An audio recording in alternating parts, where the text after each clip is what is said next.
Gang, we are here, and I brought my jungle hat. See my jungle hat? Ta-da-ta-da. And this is Marcy. Yes, and she's real embarrassed about doing this, you guys. As you can imagine, I mean, you guys would have a fit if I made you get in front of the camera and I was going to go take it somewhere and show it to somebody, you know what I mean?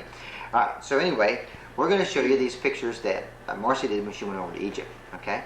So I twisted her arm to get her to do this, okay? So I hope you guys enjoy this, seeing all this stuff from Egypt. Hello everyone. Okay. Joseph, you're supposed to turn it off now. Okay, Mike wanted me to tell all of you a little bit about what I did. And after I left boot camp, which is the tape that you just saw, we got on an airplane, flew forever and ever, about 14 hours, and we landed in Egypt, in Cairo. And then we got on a bus and we rode for about 5 hours down the Nile, and we ended up in Asut, which is this little town of about, well, actually it's about 5 million people, but it looked little. Downtown to them looks about out of town for us. So we pulled up to the Lily and Trasha Orphanage, which is the picture that you see right here. And this was founded, quite a while ago, 1911, by a lady from South Carolina that felt God's call to go over and start an orphanage. And the next picture that you can see, I hope you can see it, is just a part of the orphanage itself. In the back, the white building is the church that someone donated and gave to them. That's where they go worship. There are about 600 orphans in the orphanage, and they go there for church services various times of the week. How old are these kids that are in this orphanage? Oh, from when I was there, the youngest one was 3 days old, and up to, there are widows there that stays, and some blind ladies, so they have those age too. And I think there are about 80 kids under the age of 4, and then it just kind of varies from then on up. So what's the total number? How many kids total? I think there are about 600, give or take a few. I don't have the exact number. Now you probably can't really tell what this picture is, but I thought it was pretty. In Egypt, one of their crops that they grow are grapes, and that's what feeds a lot of the orphans there. And so this was up above the sidewalk. If you look straight up above you, they had all these vineyards of grapes. And you can tell, gang, the clock is chiming in the background. It is now 11 o'clock, so you can tell that we are late doing this. Right, guys? Okay. Right. This is a picture of just one of the buildings. Looks like it's not all there. Right, but those are how their buildings are. They aren't all there. But since it hasn't rained when we were there for the 8 years before that, with no rain, they aren't really worried about flooding of their homes.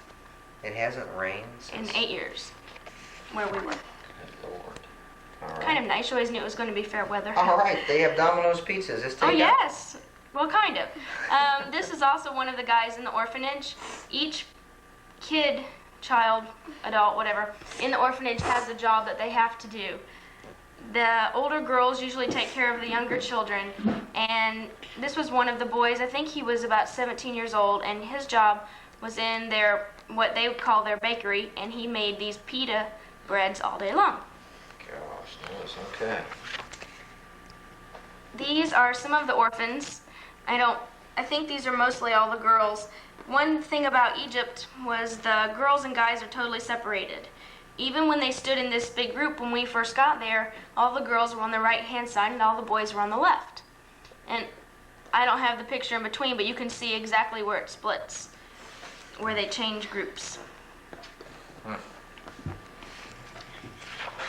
This is just one that I liked. They had, at the time I was there, I think about 8 babies, really small babies. This was just one of them that I thought was cute. The interesting thing about that was the babies, since they're over there and they really don't have any money to feed them milk or whatever, they feed them squashed up tomatoes in a bottle, feed them tomato juice for their meal. So instead of milk, they get tomato juice. Right. They get milk every once in a while whenever it comes in. This is one of the girls in the orphanage. She was one of my favorites. Her name was Rahma, which was kind of hard to remember. She was 10 years old, and she, I think, had been at the orphanage since she was about 2 years old. So these children, when they come into the orphanage, Does somebody ever come and adopt them, or what happens? No, you can support one of the orphans, but they're there till they live until they leave, and it's just kind of a place where they can grow up, where they can learn about the Lord, and where they're protected from all the things that can get at you in other countries. They're safe from poverty, but they can't be adopted and left. These were 4 other girls, and I'm there in the red t-shirt, and these were some of the older girls. A couple of them knew English, so we could talk to them. They go to high schools outside of the orphanage or higher education. A couple of them did. But the one thing about this orphanage is that when the boy gets 18 years old, he has to leave the orphanage and he moves on. They just leave and they go on about their way. And the girls have to stay until they're either married, they find a teaching job, or they go to a university. So most of them stay around until they get married. Hopefully they find somebody to marry, right? Hopefully. Okay, this is a kind of a crooked picture. Is this, you're up a tree here, huh? Yes, pretty much. I want to show a little bit now of the work that we did. We went as a work team project.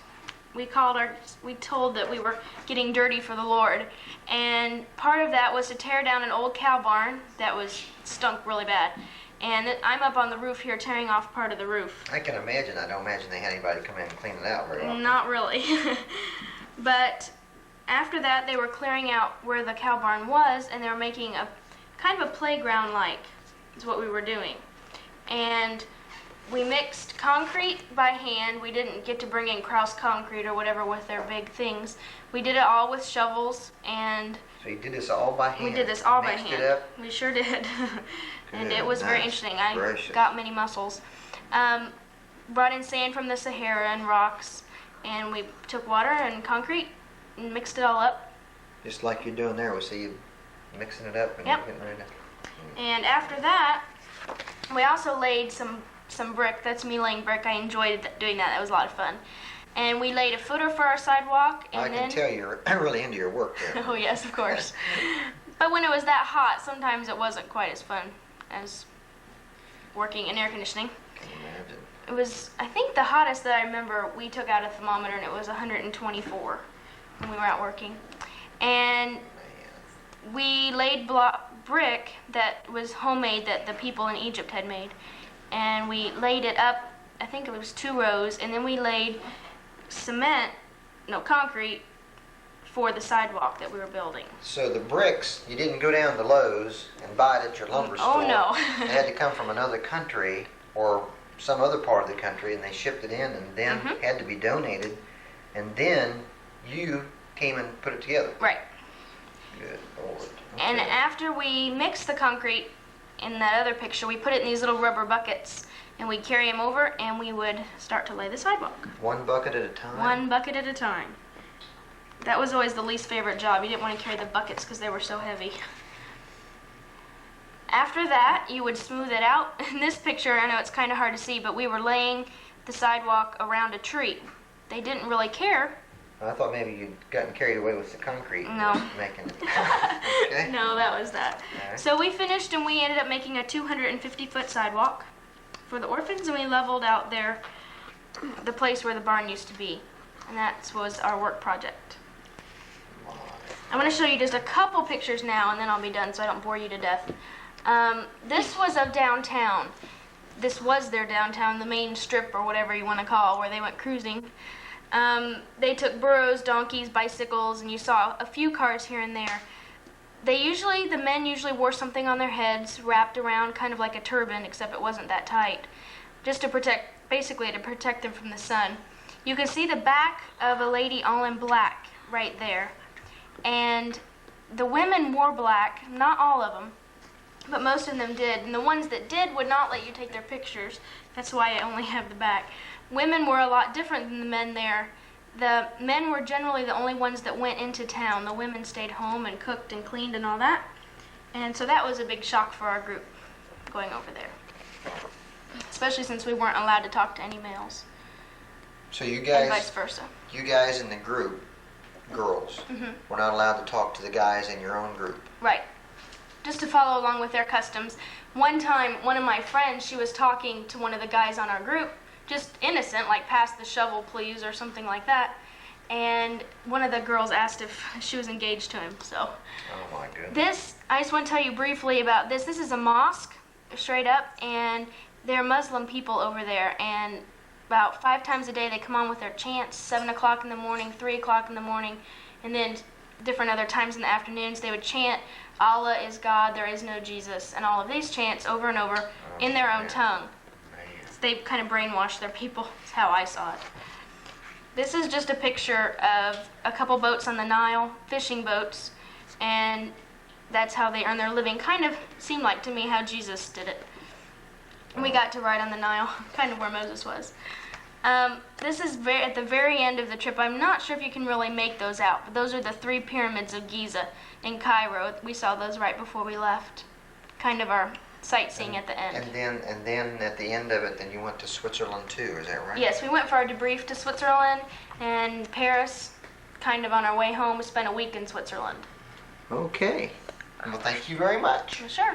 You should have been there.